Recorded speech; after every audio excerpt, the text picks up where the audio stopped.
It's the hottest, laziest stretch of the year. At least that's what most people think. But in the wine country, the dog days of summer are anything but lazy. They're the most nerve-wracking make or break weeks of the entire season. Every grape is in a race against time. Sugar's rising, acids falling, flavors locking in. And the decision on when to pick could define a wine for years to come. It's crazy. Today, we're pulling back the curtain with someone who has lived this moment more times than he can count. Kyle Meyer from the Wine Exchange is a man who could give AI a run for its money when it comes to wine. He's seen harvests in California, France, Spain, and beyond, and knows exactly what happens in these final nail-biting days before the grapes first hit the press. The grapes press, that is. We're going to talk about how winemakers decide when to harvest. How do they decide that day they're going to start picking? And those first frantic hours afterwards, why some grapes demand hand picking and others get the machine treatment, and even the quirky traditions and celebrations that make this season so unforgettable. So whether you're a wine collector or a casual sipper, or you're just curious about the art and the drama behind the bottle and what's all this all about, you're about to hear why harvest is the heartbeat of the wine world. Welcome, Kyle Meyer, to SoCal with Val. Happy to be back. Thank you. We are glad to have you. It is always a delight to have you with us. Let's start. And I have to tell you, when I first started learning a little bit more about wine, which happened to be about the same time that I met you guys, someone said, "Oh, we can't do something in September because it's harvest season." And I thought, yeah. So exciting, because I'm from the Midwest and my friends were all farmers' daughters. And it was, harvest season when they harvested the soybeans, and corn, whatever. It was really a big thing. So I just think there's something about harvest season, about the fall, all of that. But let's tell our listeners and our viewers today, what is the big deal with harvest season and wines? Well, the thing with wine is it's not like table grapes or apples or peaches or something where you have some flexibility, right? You got some room to maneuver. You have some options.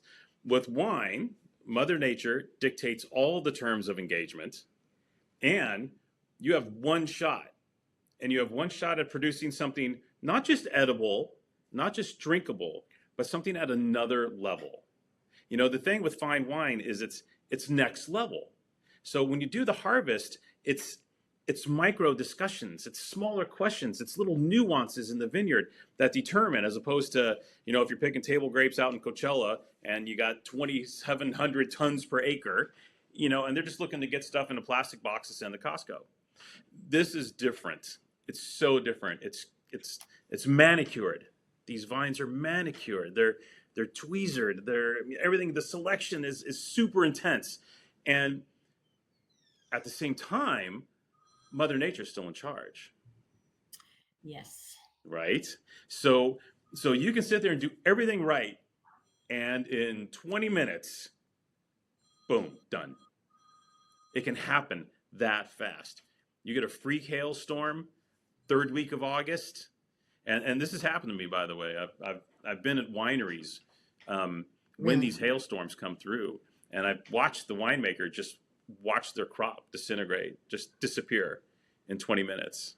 Right before their eyes. Yeah, and this is, vineyard work is, it's not like a whole year. There's a dormancy period, so you get 8 weeks off, 6 weeks off if you're a vigneron, right? If you're a wine grower. But even come January, February, you're already back in it again. You're pruning, you're getting the soil set, you're doing all these things in anticipation of what might come. And then after that, it's this severe, there's so much work. I don't know how intense you want to talk about the work that takes place in the vineyards. Or the nonstop aspect of it. I think people would like to know, because we don't really get to see that certainly to the level that you have. Yeah. So it's just how nerdy you want to get, and what we all have seen is the Lucy Arnaz, where she and Ethel are out stomping their feet in the bucket. So, I'm sure there's another level to it than that. And by the way, that's coming into vogue again. Is it? Yep, Yeah. foot stomping is becoming a thing again. So we can get to that part of the process. But Okay, we'll talk about that in a little bit. yeah, I would say, for example, it starts in January, February maybe, where they do pruning, right? So the harvest, you got all these canes, you got all the sticks everywhere. The vine is it wants to go everywhere, right? So at harvest time, after the grapes are picked, you got all these canes everywhere. So what you have to do is you have to prune the vineyard. You have to cut all the old canes off and put the vineyard in a position for success next year. How do you want your vineyard to grow? Which canes do you want to use to create new shoots, to create new potential for grapes? So pruning is a very important part of the job, and it takes place in the dead of winter when the vines are dormant, they're sleeping. Because what happens is vines go to sleep. They push, push, push, push. You harvest, and then come November, December, the vines kind of go, that was nice, and they go to sleep. Right? I gave it the office. Now I'm going to take a rest. Exactly. They put all this work in, and now they're like done, over. So they nap. So what happens is the vigneron, the wine grower, will go out into the vineyard in January or maybe February nowadays. They do it later because of climate change, and they get into the vineyard and they prune. They take all the old wood off and they burn it. Maybe you see those pictures. You've seen those pictures maybe in French vineyards of like the vine cuttings burning in the middle of the vineyard. It looks very nice, very romantic. That's all real. That all happens, right? Really? So yeah. So what happens? They do that, right? And then they wait. They wait for what? March, April, and then you might have bud break. When the first little buds come out. And that's when you might have a season. But before they get, well, not before, during bud break is a very important time. All right. Because this is when the vine is at its most exposed. And if you get a frost, then what's going to happen is the little buds that are popping out freeze and you don't get grapes. Because you have the bud break, then you have the flowering, and then so it's this whole process. Frost early on can be extremely damaging. It can destroy a harvest before the harvest even has a chance to get started. And does that ever happen where literally a whole harvest is destroyed? Yeah, well, the frost, what they hope for is if it's late enough in the game, they can work on maybe towards getting a second crop, essentially starting over and picking the starting over part, but much later, and at not the quality level you would have had of original harvest. All right. So they hope for that. But what happens is, a lot of times the frost is very specific where it hits certain vineyards, So you could have, like frost likes to settle, like cold air settles, right? We know about this. Cold air settles. So if the vines at the bottom of your hill are much more in danger of being frosted than the vines up on the hillside. So frost can be very selective and just pick certain parts of your vineyard to freeze and destroy. So sometimes, most vineyards don't lose all their harvest in a frost. Very seldom does that happen. But they can lose 70%, they can lose 80%, they can lose 20%. It's all random. And this happens right at the start of the season, especially these late frosts. When you have this bud break and the vines are just starting to push out, you see the little flowers, the little leaves starting to unfold, and then zowie. 5 days of sub-zero temperatures, and boom, you're out of business. So you have to survive that, right? Frost at the start is already rough, right? But So that's more in the spring, right? yes, The spring exactly. months. Yeah, Okay. winter you don't have to worry about it because the vines are dormant. So frost is only an issue until after the vines, until you have bud break. And usually bud break happens when they get that first real blast of heat during the season, and the vine feels the heat and goes, "Oh, it's time," and starts weeping, and then the vine starts poking out. If it gets too hot too early, and that's a big part with climate change, what's happening now is you're getting these very warm patches of weather, like in February, and you kind of it fools the vine. Essentially, the vine goes, "Oh, it's time," and pops. No, it's not. No, it's not. That's not. If you are ever in wine country in Europe or anywhere in February, and you're like, "Oh, the weather's beautiful," the French wine growers will look at you like, "No, this is bad. Yeah. The weather's horrible right now." And you're like, "Oh, but it's like 70 and sunny. It's gorgeous." No. No, We no, don't no. want that. Yeah, we don't want that. Right. We don't want that. We want nice cold weather up until the spring, till May, bud break. The shoots start popping out, things start to happen. You know you're going to have a harvest, and you have to survive the frost now. So that's the first thing. Frost is a real trouble, But then the rest of the season can sometimes be not so dramatic. Depends on the weather. If you have a lot of rain, then you have to have the tractors in there spraying for mildew and fungus and all these things to make sure your vines are happy and healthy. But then a lot of the wine business, especially in France and here as well, kind of takes off like late July into middle of August. That's vacation time. That's when there's not too much to be done. You spray, the tractors have been out, the vines are growing, the grapes are ripening, and then a lot of folks tend to come back like second week of August and start taking a hard look at their vineyards, and then they're prepping. They're calling their harvest crew. You need people to harvest. Yes. Right. Yes. Depending on the size of your winery, you need a lot of people to harvest. So it's the strategy, the scheduling of getting harvesters in. Then you got to get them in at the right time based on what you think is going to happen with the weather. So then it's a guessing game. Guessing when the grapes are going to be perfectly ripe, right? So now you're going like, I think it's going to be September 10th. I'm going to call these guys 2 weeks before and tell them to be here then. Oh, well, then it rains. Then it rains. Okay. All right. And you're like, oh, everything's been moved 10 days. Everything's been pushed back 10 days. So now you're calling everybody again. Now you got all the harvesters at your place. You're feeding them. You're probably, giving them a place to stay. And all of a sudden you're like, okay, you guys hang out for a week. And is there really a day when they say today? Well, technically in the old days there was in Europe, particularly in Burgundy, they would have what they call the bon de vendange, which Burgundy would set a harvest start date because they didn't want you harvesting before, so that you would make a leaner, less quality wine, right? So, and they still kind of have the bon de vendange, I think, but most of the vignerons in Burgundy, for example, look at that and go, eh. They kind of go out and do what they need to do. So technically there used to be a set harvest date, but nowadays it's tied into the weather. It's tied into perfect physiological ripeness. It's tied into different parcels ripening at different times. So you have a harvest team and you're like, okay, guys, you're going to go over here today and pick this sector, this quadrant. And then over here, you're going to go tomorrow and pick that. And then in 2 days, I'm going to need you in this area to pick this quadrant, et cetera, et cetera, et cetera. And harvest can be a process of sometimes 2 weeks or a month even, depending on your vineyard and the location of the grapes and the vines. Sometimes, though, it can be really fast. If the weather is not cooperating, you may need to call these guys and say, I need all this picked in 3 days. You guys are not sleeping. And they don't. They live at the winery. They sleep on the couches. They sleep on the floors. And it's just an all-out rush, a madhouse rush. I've seen both things. I've seen both. Is it likely that right now someone knows the day, their target day for September? And is it September? Well, they have an approximate target date. Things can change based on the wiles of weather.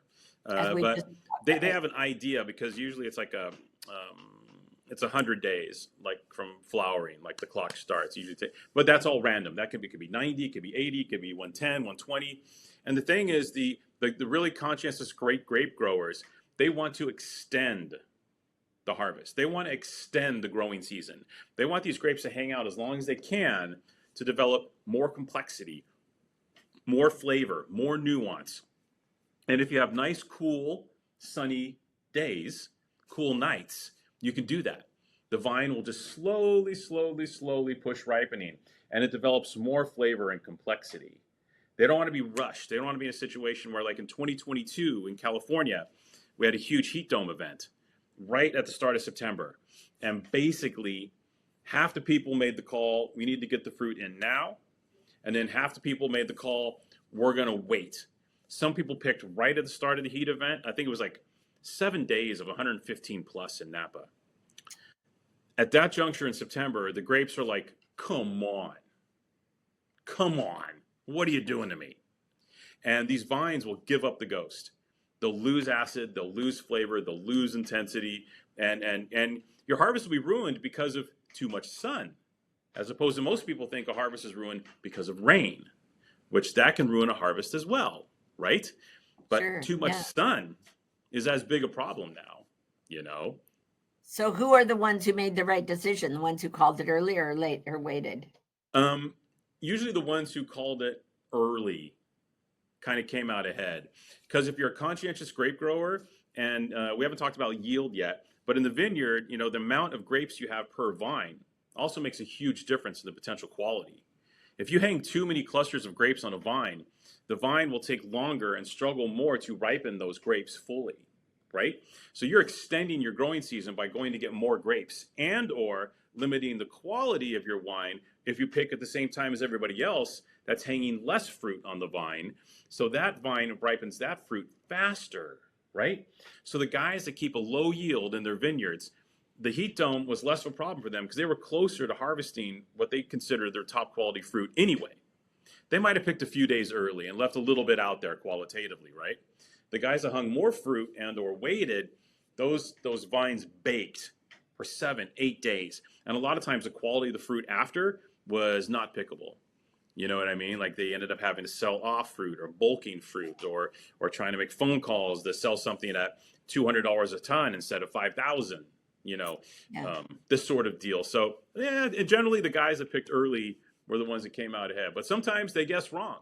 You know what I mean? Sometimes the heat event or the rain is not too much. These guys pick the quality of their grapes and wine isn't as good because they picked too early, and the guys that waited all of a sudden say maybe it rained for 3 days, right? And those guys they waited, and then after that it was 2 weeks of an Indian summer, and they were able to go out and pick their fruit 2 weeks later, and the fruit was amazing and beautiful. And how do they know if they should just leave some grapes on the vine? Um, Or do they pick it all and then decide when in the barrel, when they're they'll in the generally store? go through and pick it all, right? The only thing you don't pick is like the second crop. Sometimes the second crop will form during the regular harvest season, and it's usually that's up top, right? That's on top, and you leave the stuff on top alone, and you pick only the fruit in the growing zone, what they call the growing zone, where they've done the leaf pulling. You see the grapes fully exposed in the lower part of the vine. That's where you go and get it. I was doing harvest one year in Bordeaux, and I got my hand slapped by the vine grower because I went and grabbed. It looked ripe and perfect, so I was grabbing it, and he's like, mm-mm, "Don't touch." It's like, "Yes, sir. Sorry." And Because yeah, because it wasn't ripe. Because grapes can look ripe, but they're not wine ripe.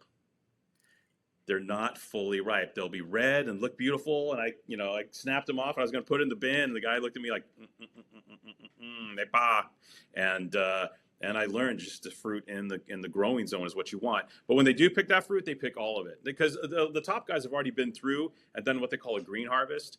Some of these guys will pre-cut grapes off the vines to ripen the other fruit further. Remember, I was talking about yield. Some guys leave all the fruit on. Some guys will take some fruit off prior to the harvest so that the vine looks at the rest of the fruit that's on the vine and goes, I can ripen this fully right now for you. Give me a week. But if you leave all the fruit on, that vine will go like, oh, you're killing me. This is going to be 2-3 weeks at least, right? So a lot of the conscientious grape growers will do a green harvest. They'll pull fruit off so the other fruit ripens fully at harvest time. Then they go get it all. this is pretty amazing. This is Mhm. it's almost, well, and it is scientific. It is. It's It's really chemistry, very it's science, it's weather, it's nature, it's all of it wrapped into one. and being able to handle the emotions. I think being a farmer is pretty emotional, but I think being a grape grower must be even harder. I have no idea what these grape growers go through every year, especially again with climate change. The last 20 years has seen a sizable impact on the variance of weather. So the new group of vignerons and grape growers are adapting to climate change based on these situations that they're now being presented almost on a yearly basis, especially in Europe. California, actually pretty good. As long as we have water to do some irrigation here, California is very consistent with their harvest. We're blessed with gorgeous weather here, as we all know. That's why we live here, huh? So that's what you talk about. It is The why we live greatest weather on the planet. How great has our absolutely. summer been this year? 80 It is degrees every absolutely. day, seven. It's ridiculous. In It is. France, We're they have so lucky. issues. Yeah. So And we're so lucky. Let's just take a minute to explain to people. So I grew up, we go and you can still do that here. I went apple picking. mhm. I picked raspberries and blueberries and cherries and there was a season, right? And we'd pick up a bucket, maybe we'd go back the next day or Mhm. the next day or the next week or whatever. Mhm. What's the big deal about the exact dates on grapes? What is it about? And you've talked about this, but for people who don't really understand it, as I don't, what is the thing about why a grape has to come off of the vine at a certain time? You Mhm. talk about the sugar and all of those things and how it's affected, but what is the science of the grape itself? Yeah, it's the nuance of flavor, right? Why do you pay $300 for a wine instead of 30? Why do you pay 30 instead of 13? The vineyard dictates a lot of this, and the management and the techniques that you use for picking and growing to get the grapes to a certain precision point. Because the grape growers and the winemakers, they'll do analysis of the grapes in the vineyard constantly leading up to harvest, right? They'll measure acidity, they'll measure sugar, they'll measure pH, they'll measure the thickness of the skin, they'll measure all of this criteria because these guys know the exact numbers they need from these grapes to produce the style of wine they need to produce for their house style and or for the price they're charging. So there's a lot of science, like you said, there's a lot of science going into this in the lead up. A lot of the grape growers in California, they'll be very, very on top of it, especially when you're making wine that's $300 a bottle. You cannot afford to miss a number. You cannot afford to get the grapes into the winery and there may be a percent less alcohol than you wanted, or the acidity is 0.2 off from a pH standard, which is going to give your wine this texture instead of this texture, or you let it sit in the sun too long, so the grapes developed thicker skins, so the wine became more tannic, more drying on the palate. This is all criteria that goes into producing these wines. Now, that being said, there are also guys in the vineyard. They're classic old guys who have been growing grapes for 40 years, and they'll just walk out in the vineyard, pick a couple grapes, eat them. It is time. That's fascinating. And There's guys that'll do that too. you must absolutely love being with those people.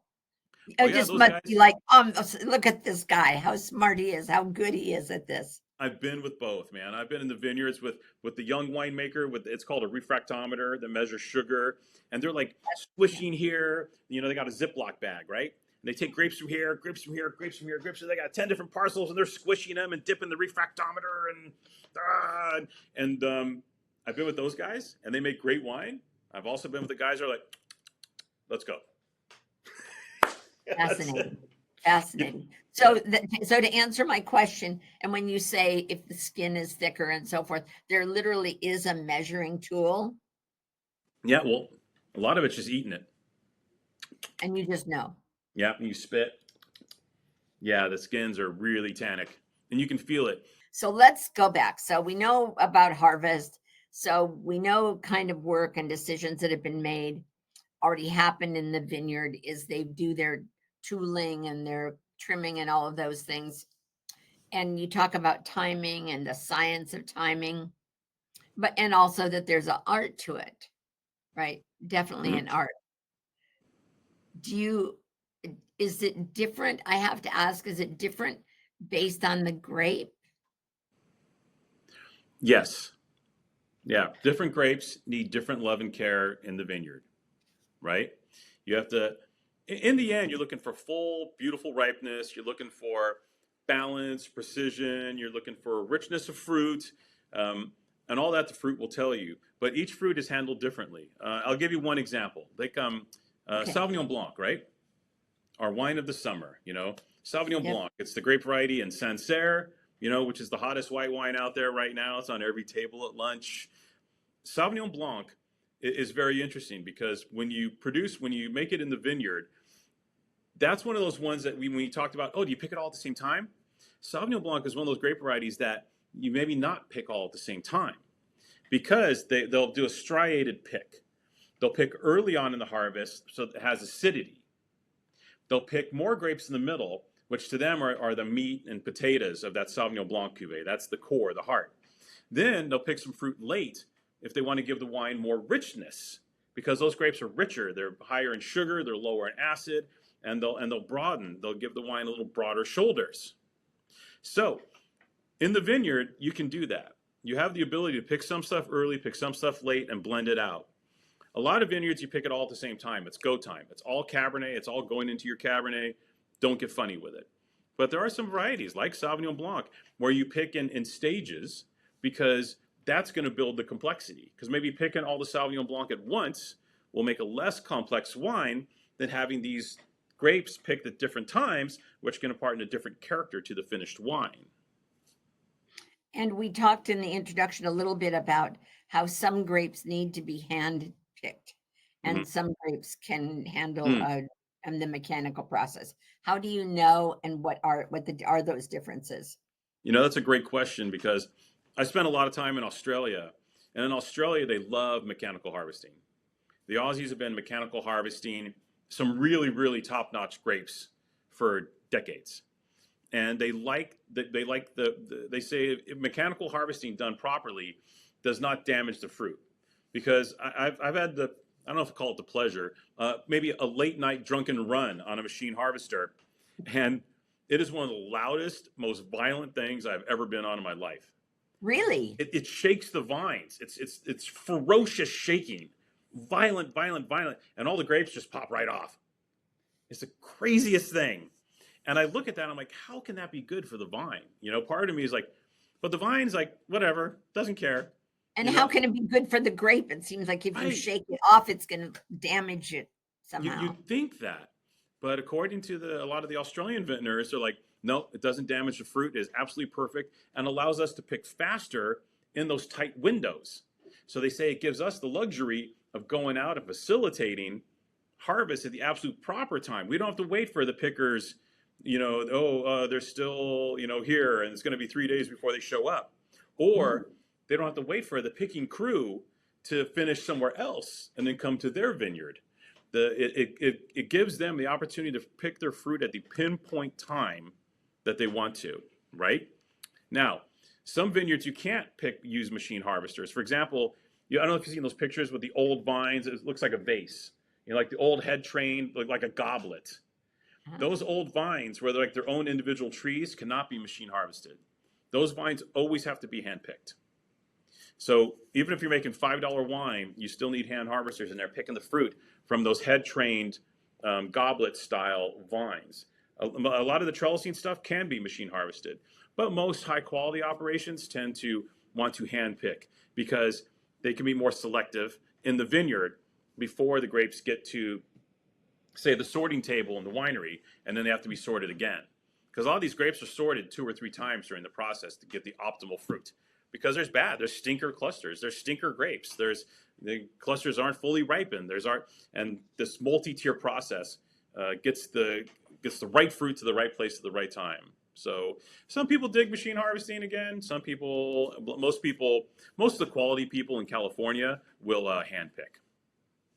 And does it vary by region? You've got the North American wines, especially the California wines. You've got the French wines and the Oregon and Washington. Any of those, are they all pretty standard as long as they're in like the United States or like in France or in Mm. Spain? Are Mm. they pretty consistent? Harvest times can vary greatly. And remember, Australia, New Zealand, they're in the southern hemisphere. They pick 6 months before we do. The Oh, seasons are backwards. So in Australia, New Zealand, and South Africa, they're picking in March. And we pick in September. Sometimes August nowadays with climate change, but a lot of times in September. And then those picking windows will vary greatly. The hotter places pick first, of course, right? So areas where there's more sun, the grapes ripen sooner, those areas get picked first. The cooler areas, so basically it works like south to north. Like a lot of Spain, southern Spain's going to pick before they pick in Champagne, or what, you know what I mean? Like this sort of deal. And the harvesters, these guys that harvest grapes, they do it for a living, and they do it for like 3 months straight. And they'll work their way from the south of Spain or the south of France, all the way up through France, all the way up. You know what I mean? Because the crops will ripen at these stages within a few days of each other. But you do see that happening. Are there any regions that are especially tricky or difficult to harvest in? Yes, and we got a word for that. We call it marginal climate viticulture. and All right. that is the thrill of victory and the agony of defeat. These areas that are right on the edge of being too cold, right on the edge of being too hot, the precipice from a weather standpoint. And, there's a little less of that now, frankly, again, because things have warmed up a little bit. So some of these areas that, to take, for example, an area like Germany, right? Okay. They grow grapes in Germany. Doesn't Germany sound cold to you? It does. Sounds cold to me, but they grow them along these rivers, along the Mosel River, and the river imparts a little sunshine and reflection of sun, and they get the angles. And in the old days, they made all the wines fruity style with little residual sugar because they knew the grapes wouldn't ripen enough to make dry table wine of any quality. Nowadays, they make some great dry Rieslings in Germany because things have warmed up and now they do it. But every year, these guys are on a razor's edge. Is the fruit going to ripen even enough to make the fruitier style of Riesling? In some years, they didn't have a harvest. Even in northern France back in the days, they were allowed to chaptalize. There's a term called chaptalization, where you're adding sugar. You're adding sugar to the ferment and increasing alcohol just with that sugar fermenting out during the fermentation. They used to have, back in the 70s and 60s, they'd have problems with fully ripening grapes, even like in the northern Rhone. The grapes would come in at 10.5% alcohol, and they would chaptalize 2% to get to 12.5%, so that the wine could technically be called wine. It could technically carry the appellation of the zone. So all that's changed, but yes, you can still be in those northerly climates and some of the southerly climates. It can be too hot, and the vines will shut down. Because a vine will shut down if it's too hot. It'll stop ripening fruit. It'll just go to sleep again because it's about self-preservation. So too hot, a vine will shut down. Too cold, the grapes will never ripen the fullness. So yes, there are some issues on the dots. Way south, way north, you can have some issues. Jeez. Mm. So interesting. So tell me our little bit of trivia. What's the strangest harvest tool you've ever seen or used? Oh my gosh, strangest. It's Are kind of they standard all up. just Okay, like clippers or? I got one for you. The Okay. clippers are always the clippers. Those don't change. Now, in some vineyards, like in Germany, or there's an area in northwestern Spain called Ribera Sacra, where the vineyards are so steep, these guys have these little trolleys, and Oh, and the trolleys work their way up, and these guys have to kind of like slowly eke their way over to the trolley and dump their buckets in the trolley because it's so steep they would never actually be able to get the buckets of grapes down themselves. It's dangerous, what we call heroic viticulture. I've seen this in a few places where it's scary, it's terrifying. yeah, I'm sure. That's a really good question because we were in Italy maybe once or France. Mm-hmm. And as the vineyards are on the mountainside, they've got these little tiny walkways, so to speak, Mm-hmm. right? Where you've got it's cut into the hillside or Yep. whatever. And then the grapes are there, and then it goes up a little, and there's another little Mm-hmm. sidewalk, not a sidewalk at all, but you know what I mean, a walkway. So how do they get in there and do the harvesting? Do they keep literally like we see in the movies where they keep the backpack on their Mm-hmm. back and they put the grapes in there? Is that literally what happens? Yep. One guy's picking, one guy's carrying, and they work in teams. And then they, wake their way over to the side. And then it's up to the next one. I think what they do is they take it easy. I think they start at the top and work down, huh? Yeah, what a job, what Can you a big imagine if you were job. going up and picking the whole way? Like you started Yeah. at the bottom and things just got steeper and heavier and gnarlier. But I have seen, speaking of, the same area in Ribera Sacra where they have these trolleys. The trolleys will go down to the river and then they'll load the grapes on boats and then boat the grapes to the winery for pressing. Oh. Like literally they load the trolleys, the trolley goes down, they're dumped on a boat, the boat goes down the river, and then they drop off at the winery along the river. Incredible. So let's talk about what happens once it's off the vine. Mm-hmm. So they put them in their bucket or in their backpack or whatever they do. Then what is the next thing that happens, and what's the critical part of that? What you need to do is you need to press the grapes, right? And you need to ferment them.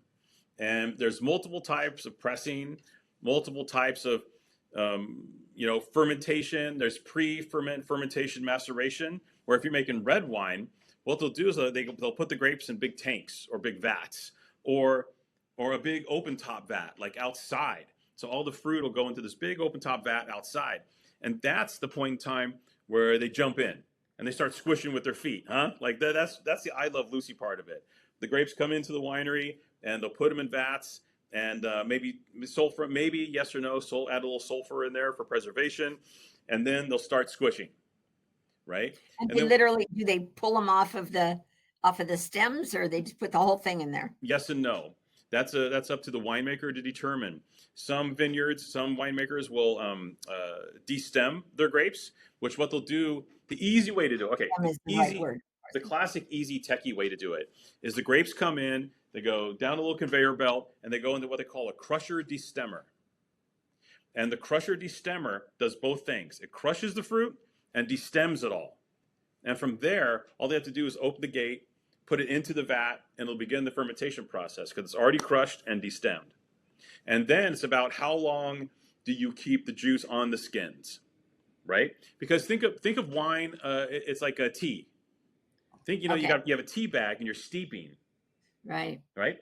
You leave Yes. your tea bag in too long. What happens? The tea almost gets tannic, right? It gets drying, bitter. So you have to steep just the right amount so that you extract the full amount of flavor from the grapes, but you don't extract too much and create a scenario where your wine is out of balance or drying or tannic or over extracted, right? And they'll do extraction. They'll do that a number of ways, either with stepping on it themselves, or they got paddles where what the French call it pigeage, or punching down. They have submerged cap where they'll take the whole cap, because what happens, you got the juice underneath. After you crush, the juice goes underneath and the cap rises. And the cap is all the schmutz, all the grape skins and everything. They'll have machines that push that cap down to submerge the cap into the juice. And then they'll let it sit there for 30 days, 40 days, etc., drawing more flavor and intensity from the skins. And then drain the juice off. And then that juice will run into barrels. Either it's already fermented already, or it'll finish fermentation in barrels or stainless steel tanks. When it comes then from the vines, it always goes into tanks. Are they stainless steel tanks? It never goes into oak at that time, right? It never goes into oak. Some people, not very often, but there are people that experiment with individual barrel fermentation, where they have these little, like the classic 60-gallon barrels, 228 liters. They'll take the grapes and put them directly into the barrel. They take the head of the barrel off and fill the barrel with grapes, with dry ice. And they'll do individual barrel fermentation in the barrels. And they got these special machines that rotate the barrels, so it's always moving. It's in contact with the skins.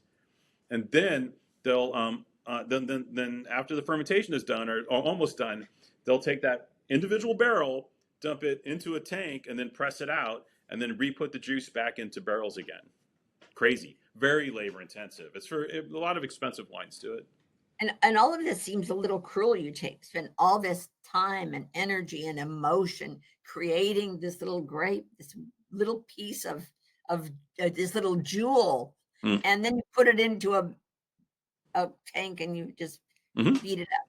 Yeah, and then you hope you don't screw it up, right? Yep. The key is you made all this beautiful fruit, and a lot of times in the winery, the less technocrat winemakers will be like, simple as possible, don't screw it up. Like with white wine, take Sauvignon Blanc, for example. Okay. New Zealand Sauvignon Blanc, the grapes come in cold, they harvest them at night, or they'll keep them in cold boxes, and then those grapes go what they call direct to press. So you got the presser, you got the crusher destemmer, the presser, it'll destem into the press, the juice comes out, the juice goes into stainless steel. That's it. That's your winemaking. Done. And by the way, they make some nice ones. They do. And it gets back I'm to a fan of some of them. Yeah, it gets back to the character and quality of the grapes. When you're making naked wines like that, you have to grow really good fruit. They can't hide. No, they can't. So just basically for the people who may not be, and some of us who are not as sophisticated as you are with wine, let's just talk about fermentation basics. What does it mean? How does it work? Well, basically, you're taking sugar, converting it into alcohol and carbon dioxide. Okay. That's it. So fermentation, it starts on a cellular level. It can start at the cellular level within the grapes. And by the way, I'm not a winemaker, so don't hold me too much. I didn't go to UC Davis, but with my knowledge, that fermentation starts at intracellular level, and and with yeast, right? You have to add yeast, and or there's native yeast already in the vineyard or the winery, right? So sometimes what a winery will do is they'll start what they call a pied de cuve, which is a small fermentation on the side, so the yeast get kickstarted. And then what they'll do is they'll toss that native yeast pied de cuve into the different vats, and then the grapes will grab onto that yeast and they'll start the process. And the So thing is, they literally sprinkle it in mhm, or pour it yeah, into the vat of yeah, grape. You put the yeah, grapes in, and then you put the yeast in. yep, yep. Okay. But sometimes it does store it organically. If you have great native yeast in your winery, sometimes that process will start just on its own. It'll kickstart once you do the squishing and everything. The grapes go, oh, look at here, right? And they'll grab the yeast that are on the skins, that are in the winery, that are out of the air, and begin the fermentation process, right? So you need a good temperature for fermentation. It has to be warm, but not too hot, right? Because the yeast has to work in an environment that makes them feel good about themselves. And you have that, preliminary, that fermentation can happen very quickly, or it can take a while, depending on the grapes, depending on the winery, depending upon the quality of the yeast. A lot of native yeast does its own thing at its own time, but you can buy cultured yeast. If you say, I want my fermentation done in 7 days, and these Oh, yeast, there's yeast tailored for flavor, for fermentation time, for fermentation temperature. There's a whole group of cultured yeast that you can buy on the market that winemakers use to facilitate their needs with regards to what they need in the winery for the fermentation. Other winemakers will go strictly native yeast, front soup the nuts. It's a little trickier, right? Because they're a little fussier, the native yeasts. Other wineries will start with a native yeast fermentation, then halfway through the process, introduce cultured yeast to finish it off the proper way, to make sure there are no surprises during the fermentation process. so then they leave it in the initial tank, Hmm? right? For about how long until they put it in? Because generally speaking, is it correct that it doesn't age in those tanks, right? It goes Sometimes, into another container before it gets bottled. Is that correct? for the most part, yeah. But sometimes they'll do a transfer. You know what I mean? Like once the fermentation is done, what's called racking, where they pull the juice off the lees and all the leftover stuff in the barrel or tank and put it into Mhm. another tank. And then that wine will sit there and just age quietly in cold tanks until it's ready for bottling, right? Other times, the fermentation will be maybe 2/3 done, and then they'll transfer the juice. They'll transfer the juice to barrel and let the fermentation finish in barrel, right? That's tricky. Some guys will do that, and they'll be half and half, or they'll do the full fermentation in tank and then transfer the fermented juice into barrel for aging. So it's really open to the interpretation of the winemaker, the grape variety, all of that comes into play. There's no right answer, and the fermentation can take a few days. The fermentation can take a few months. And that's all based on the type of grape or the region or whatever. You already know that when you're producing your fruit, correct? Yeah. It's the grape variety. It's the fermentation temperature. It's the alcohol level in the wine. If a wine has if the grapes are full of sugar, if you're using native yeast, once in a while the native yeast will glom onto most of the sugar and ferment it. But sometimes those native yeast will have they'll get too full. You know what I mean? Like imagine just eating donuts all day, every day. That's what the yeast is doing. It's just eating donuts. And yeast, they love donuts, right? Nom, nom, nom, nom, Homer Simpson. But at some point, you'll eat so many donuts that you literally die. And that's what yeast do. They die. They eat sugar, convert it to carbon dioxide and alcohol. And then at some point, they give up the ghost. They're like, I'm out, right? Some of the native yeast might give out before all the sugar in your grapes is fully fermented. Because what's a dry wine? A dry wine is when all the sugar in the grapes has been fermented to dryness. All the sugar disappears. It's all been converted into alcohol and CO2. So sometimes those native yeast will be like, oh, I'm done. And there's like 2% left. So you kind of have to coax them, maybe heat up the barrels, maybe introduce a cultured yeast right at the end to ferment that last 2%. Yeah, it's all out there. But with cultured yeast, industrial yeast and cultured yeast, the vintner knows what they're getting. So a lot of them will use that because they don't want any surprises. And so when do you know when it's time to put it in the barrel? That's all a part of the process. The winemaker knows. And Mm-hmm. Yeah, that's all on the winemaker. The winemaker determines, looks at it, goes, okay, it's time. Boom, it goes in the barrel. It'll age in barrel. When it's in barrel, there's not too much to be done. Some of it evaporates, the angel share. So you have to top the barrels. So you have extra wine on the side and tank. Then you go over and you top the barrels every, I don't know, a couple weeks or whatever. And you're going to sulfur maybe. Some people don't use sulfur, which is bad. And some people use a little bit of sulfur, but you might sulfur it. You might rack the wine, transferring it from barrel to barrel off of all that lees and schmunts. The more racking you do, the less clarification you have to do with bottling. That kind of deal. So, but that's all in the hands of the winemaker. That's all handled by them at that juncture. And I know there is, I could say as a general rule, how long does wine stay in the barrels? But I don't think there is a general rule. Mm-hmm. So how is that determined, and how are those variations? I mean, what makes one different than the other? I would say finer wines spend a little more time developing in barrel. There's less expensive wines that are in barrel for maybe 3 months, 4 months. The Spanish do that very well. They have like a level of aging that's just like 4 months in barrel, and then they'll take it out and bottle it up, and it'll go into the market. A lot of producers usually do a year, around a year. Could be 10 months, could be 14 months, could be 15 months. Some producers out of need won't do more than a year because they don't have the space and the next harvest is coming in. So everything has to be bottled prior to the next harvest. So the general rule has always been about a year, right? Because traditionally, these guys would have to get this out of the way and get the next batch in, right? Some of the guys with more space have the luxury of aging their wine longer in barrel. So they can go 15 months, 16 months. Sometimes you don't want to go too long because some wines will have a tendency to maybe dry out in barrel. When I say dry out, they become a bit more tannic and drying on the palate. They feel like they're dried out. It's liquid, so it doesn't dry out technically, but they feel drier and more dried out on the palate when you taste them. So let's talk about the harvest season now. Now we're all excited. We all know a little bit about this process, a little more than I think we did when we started. So are there any special wines that are better to drink in harvest season? Because does it really matter, Kyle? Because those have already been produced.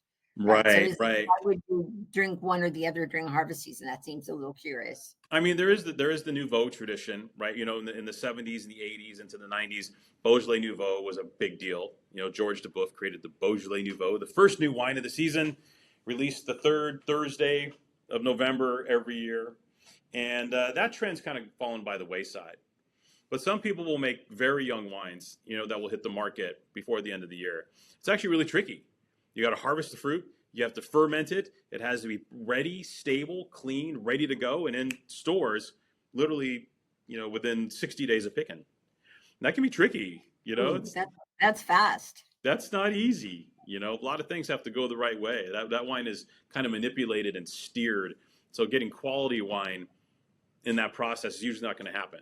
It'll be fun and grapey, and you put a chill on it, and hey, happy harvest.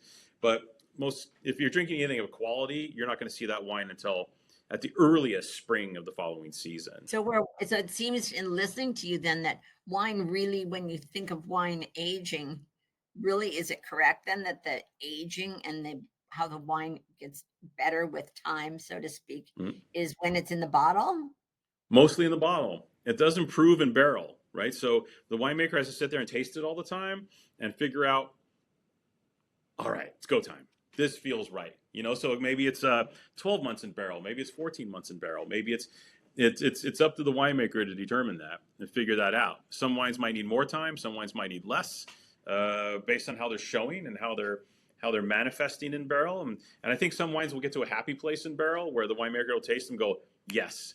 And then other times the winemaker will take the wine out of barrel, maybe 12 months into the process, and combine the wines, blend them, make the blend for the wine they're going to sell, and then put that maybe into a stainless steel tank or a big wooden vat and let the wine harmonize and marry and develop flavor and kind of come together there before they bottle it. That's also becoming more common. And isn't it true that at the vineyards that people have parties, like they celebrate their harvest season when they're finished, when everything's in the tank, so to speak? Is that it? Or when it's in the barrel? When it's in the tank, then everybody has a celebration. They kind of have a party. Yeah, once you get everything in barrel, you're pretty much done. So a lot of people have their harvest parties when everything's in barrel, or at the very least, all the grapes are in and in tank, fermenting prior to going into barrel. So yeah, that's when you have the harvest dinners and everyone's hanging out and having a good time and everything's in and the harvest dinner is always scheduled every year, but sometimes Mother Nature might say, oh, there's still a little bit left to go get, and they'll still pick fruit after the harvest dinner. But these big harvest parties, they tend to happen because during harvest, it's mayhem. You know what I mean? It's just craziness. So they really can't have a lot of parties while it's all coming down. But they do celebrate after. I've been to some really good harvest parties. They're- I'll bet you have. I'll bet you have. We'll save those for another discussion, huh? We have just a few minutes, but I do want to talk about the dog days of summer. We had a lot planned for that. We didn't quite make it. So the dog days of summer, tell us what that is. We see that some vineyards, some wineries like Nickel and Nickel, I noticed, has a separate dog days of summer party even. Some of them have celebrations. So what's the big thing about the dog days of summer, and what wine should we be drinking right now? Well, summer's that quiet time. It's quiet. It's hot. It's not a lot going on in the vineyards. Like I said, August is a pretty chill time. So this is the time when a lot of cats. This is when you're drinking your white wine. You're sitting outside. You're on the veranda. You know the winemakers do it too. They drink a lot of white wine. So we're drinking Sauvignon Blanc, Sancerre, Albarino, dry Riesling. These wines that you serve super cold. You know what I mean? And just have that moment. And winemakers love those wines as well. And then if you're inside, you got the air conditioner on, whatever. Yeah, then you can pull out your Cabernet or your Pinot Noir once you're inside. You got dinner in front of you. But the dog days of summer, we usually drink. I know I drink substantially more white wine during this time of year. It's just natural. It feels good. It feels right. It does. It does. It does. So what are some of the white wines we should be finding at Wine Exchange? Well, a lot of the popular ones right now. For example, the grape variety Albarino, which is a Spanish grape variety, but it's really catching on in America now. And the top Spanish Albarinos are really terrific, beautiful wines. They're bright, they're floral, they're a little minerally, they're a little salty. They have tons of flavor, but they're really crisp and bright. And I don't want to endorse it, but you can drink a lot of it. It's very dangerous and easy to drink. Well, set them aside. I'll be there in a few hours. You got it. We'll We'll put one in the icebox for you. Pick some up for dinner tonight. Absolutely. So what other tips should we have before we start the harvest season? You have about 30 seconds. One recommendation I would say is always call, if you're going to go visit wine country during harvest, call the winery first. Some of these guys might be so busy they won't have the opportunity to greet you properly, especially if they're real hands-on, because this is their go time. It's the most important time of year for them. It's make or break. So I say one of the things, as a general rule, everybody wants to harvest, but respect the wineries. Call them and say, hey, is it cool to be there during harvest? And they're like, yeah, come on in. Then go for it and enjoy the moment. Other ones might be like, bro, we're a little busy right now. And then be like, okay, we'll see you in a couple weeks. A little busy. Kyle Meyer, it is always a pleasure to have you back, our sponsor with Wine Exchange. We appreciate you so much. But to hear the stories and the details that make wine so much more interesting than just what's in the glass, although that what's in the glass is pretty good too.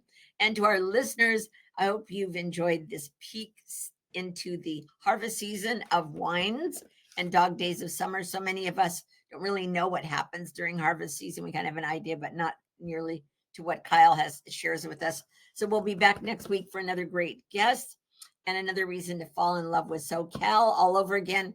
In the meantime, you can catch this episode on YouTube. We're going to leave the information below also for Wine Exchange, how you can reach them. And their link is also on our page with the radio station.